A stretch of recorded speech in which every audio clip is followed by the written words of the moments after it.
This should be everyone's first guitar lesson. See, within 20 minutes, I can get you playing some rock and roll chords, and believe it or not, even doing some soloing. Anybody who picks up the guitar has the ability to bring the most incredible and unique joy into their lives.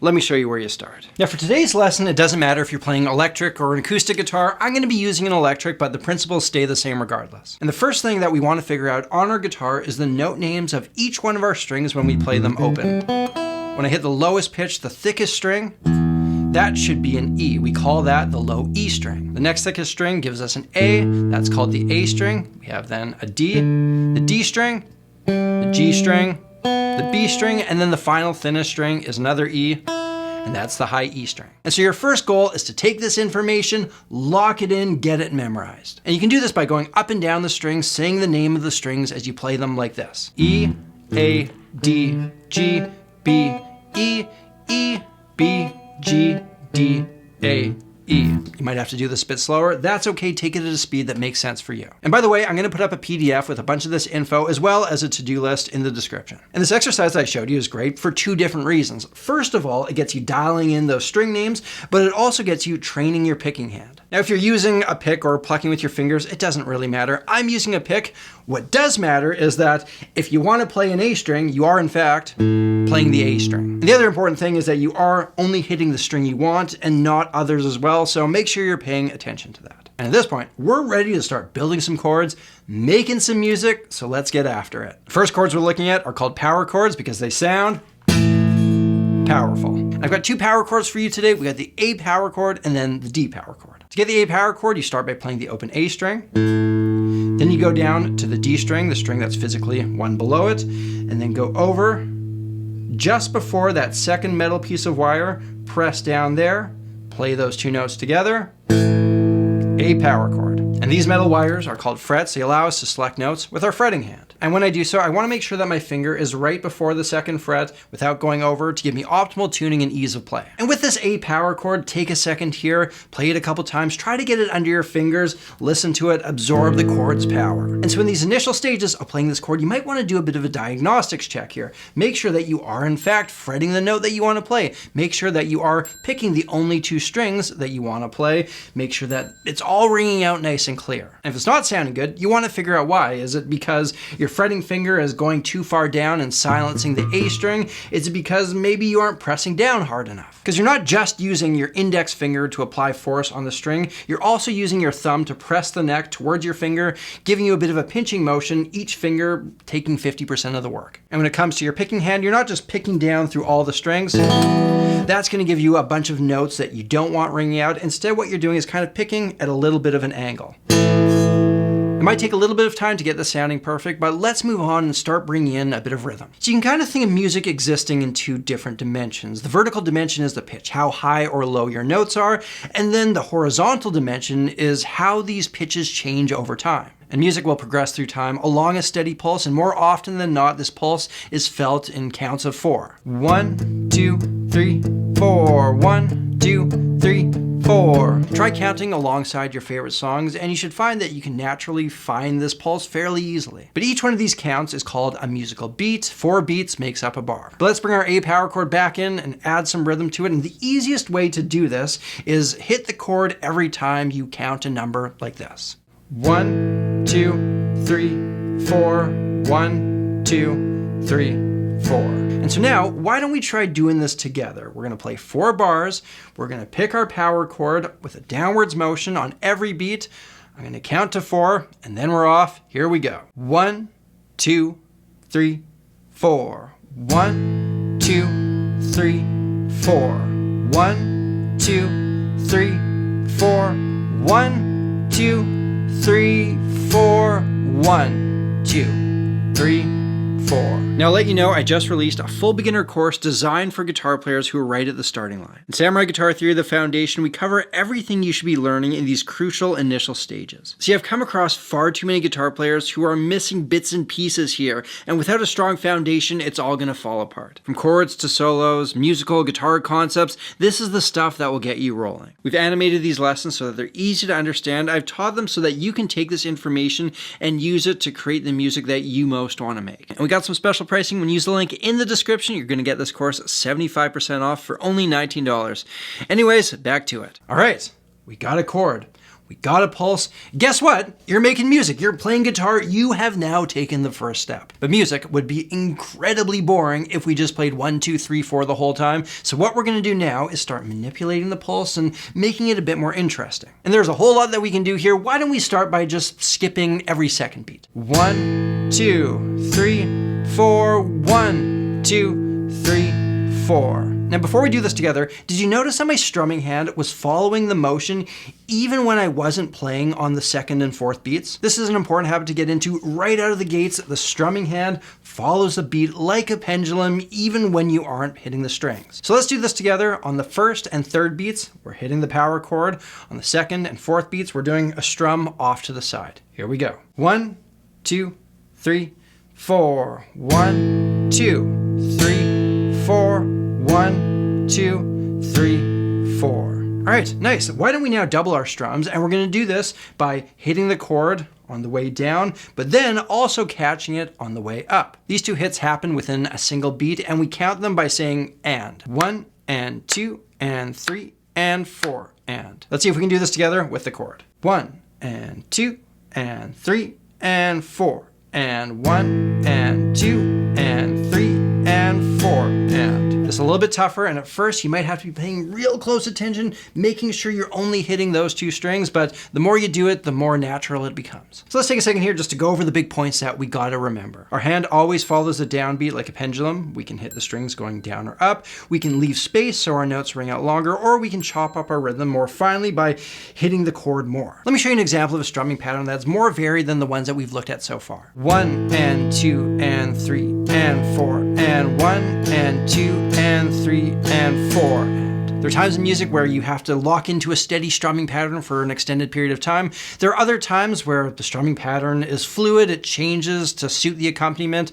With a lot of this stuff, the big guiding force is you gotta just do what you think sounds good. As far as practicing this stuff goes, you're gonna wanna make sure you got those simple, basic strumming patterns taken care of before you start branching out into more complicated ones. And I've added a number of strumming patterns that you can practice in the document in the description. And that brings us to our second chord, the D power chord. And the nice thing here is everything we've done with the A power chord is so easy to translate to this next chord. See, to play the D power chord, we start by playing the open D string, go down a string to the G string, go over 2 frets, play that note, play them together, that's a D power chord. It's really just as if we took the A power chord and then shifted everything 1 string towards the floor. The strumming works the same way with this chord. We're now just hitting the D and the G string instead. And all those patterns that you'll practice with the A power chord, you can work on them with the D too. The next step now is combining these two chords. We're gonna play the A power chord for 4 beats, and the D power chord for 4 beats.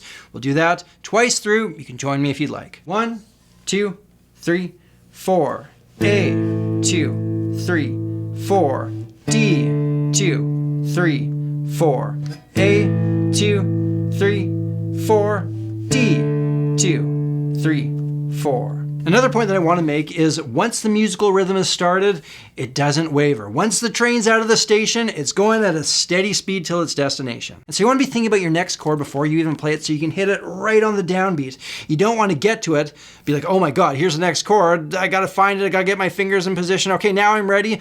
And by that time, the locomotive's moved on without you. And so as you work on this, you might want to take some time and just focus on that transition going A, D, A, D, A, D.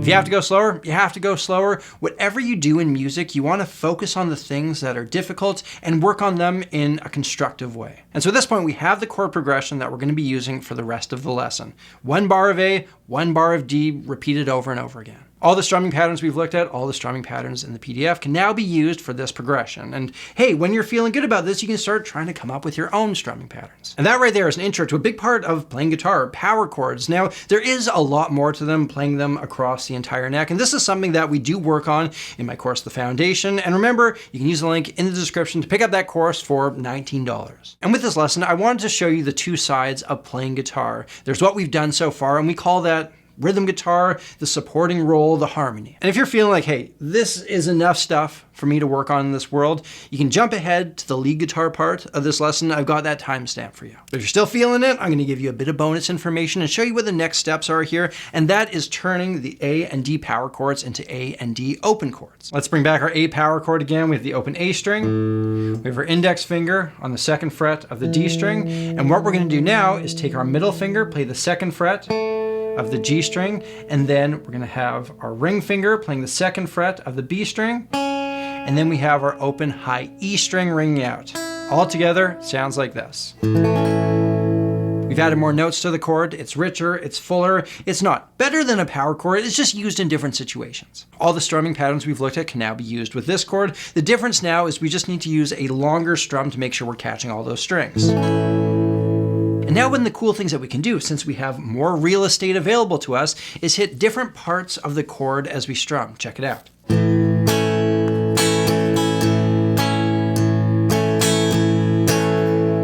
And of course, this is the first lesson. You don't want to be biting off too much here. I just want to show you some stuff that you can start experimenting with as you get more comfortable with this. And that brings us to the open D chord. Here's how we play it. Take the D power chord, open D string, 2nd fret on the G string.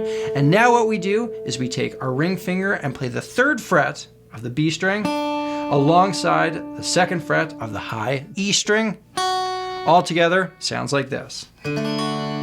And with these two chords, you want to make sure that each note is ringing out crystal clear. Go up and down the chord, hit each string, and make sure that they are. And if there's a problem, you run that systems check and figure out what you got to fix. With these two chords, significantly harder. There's a lot more to think about than those power chords. So what you might want to do is make an exercise out of getting your fingers in position. Play the open strings. Play an A chord. Play the open strings. Play the D chord.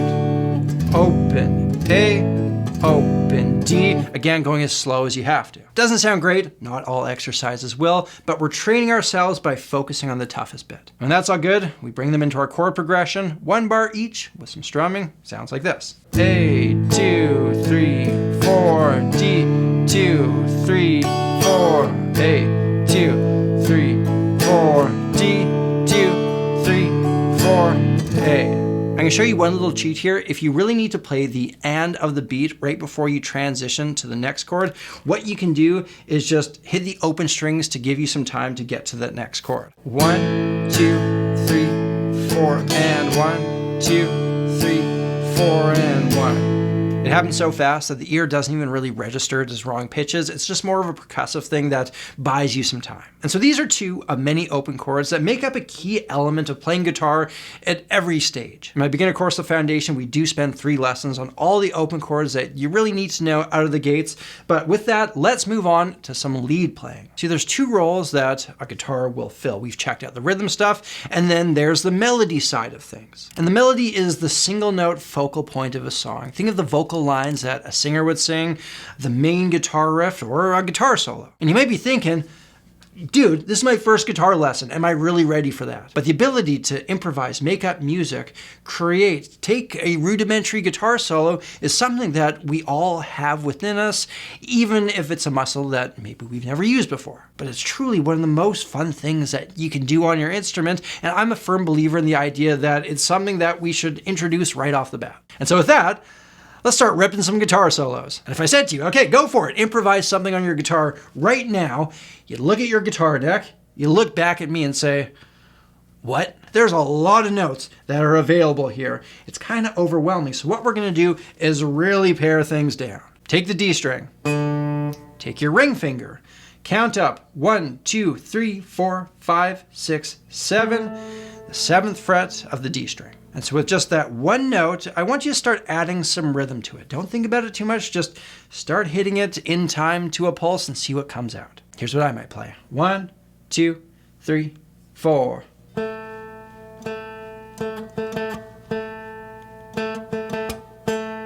It's your turn now.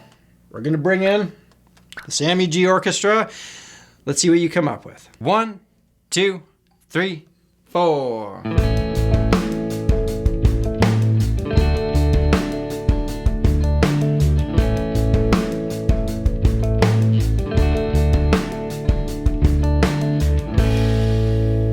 friend, guess what? That is a guitar solo.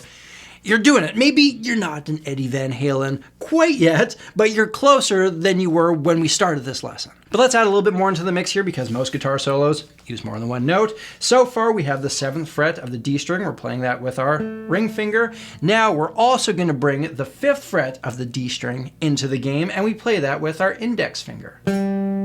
And conveniently, there are markers on our fretboard that help us identify these notes. We have the 2nd dot here, and then the 3rd one, 5th fret, 7th fret. And so now we can use both these notes to create a solo, something like this.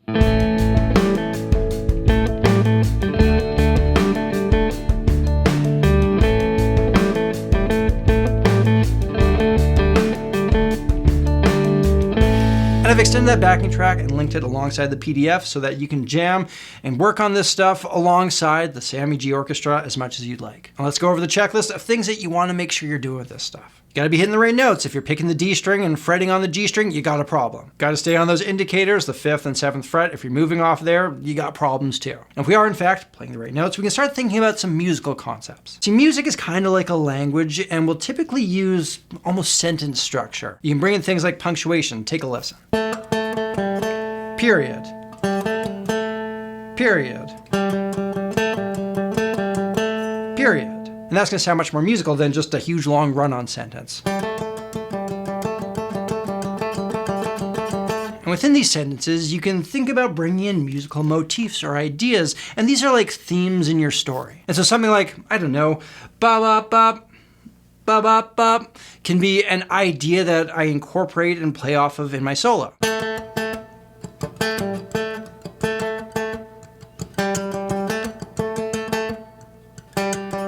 And now suddenly it sounds like music more than just a bunch of notes randomly thrown together. And your instinct for this kind of thing will develop the more that you do it, but it is a thing that you can start thinking about even in these early stages of your journey. If you're feeling good with all this, we're going to add 2 more notes into the mix. We're going to go to the G string now and use the 5th and 7th frets on that string.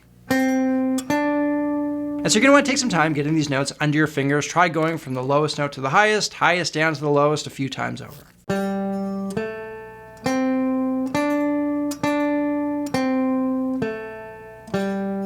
And then from there, we can do some improvising using all 4 notes. Let's bring the band back in and get after it.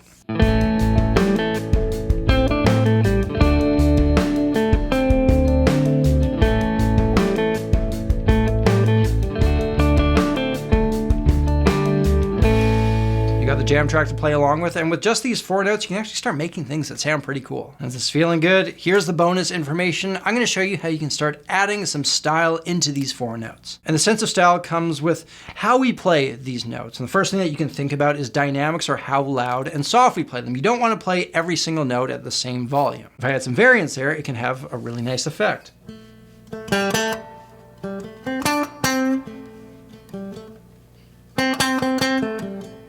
From there, we can start thinking about some picking stuff. So let's say I'm playing that 7th fret of the D string. What you can do is take your index finger, get it on that 5th fret, it's ready to go, and then you pick 7th fret of the D string, and without picking again, you lift up, and that 5th fret rings out. That's called a pull-off. The opposite of that is when you play the 5th fret, and then without picking the next note, you just put your finger in position, and that's called a hammer-on. And these give you a different sound. Listen to how it sounds if I play this passage, or what we call a lick, with first just all picking, and now with some hammer-ons and pull-offs. You can also take a note, and then instead of using your other finger to fret the next one, you can slide this finger into that. That's a super cool sound too. And then check this out, this is so great. This is bending, and for this, I'm only gonna look at the notes, the 5th and 7th fret of the G string, and what you do is you just push them upwards. You're raising the pitch by using that additional pressure on the string, and you can also do small, subtle, consistent bends to get what's called vibrato. Check out a bending lick. You take those notes that we know so far, add in this bonus style stuff, there's some really great sounding stuff that you can play.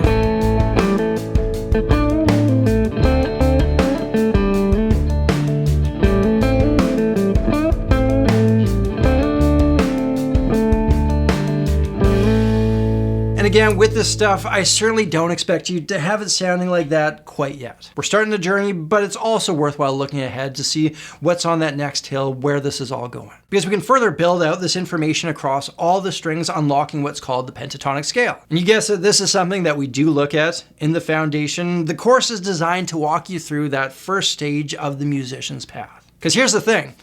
You're now in the club. A guitarist is someone who plays a guitar. You're now playing guitar. You're now one of us. And whatever you end up doing with this instrument, I hope you remember a few things. We all learn at different speeds. We all have different strengths and weaknesses. The only person worth comparing yourself to is you from the past. You will progress. You will get out of this instrument what you put into it.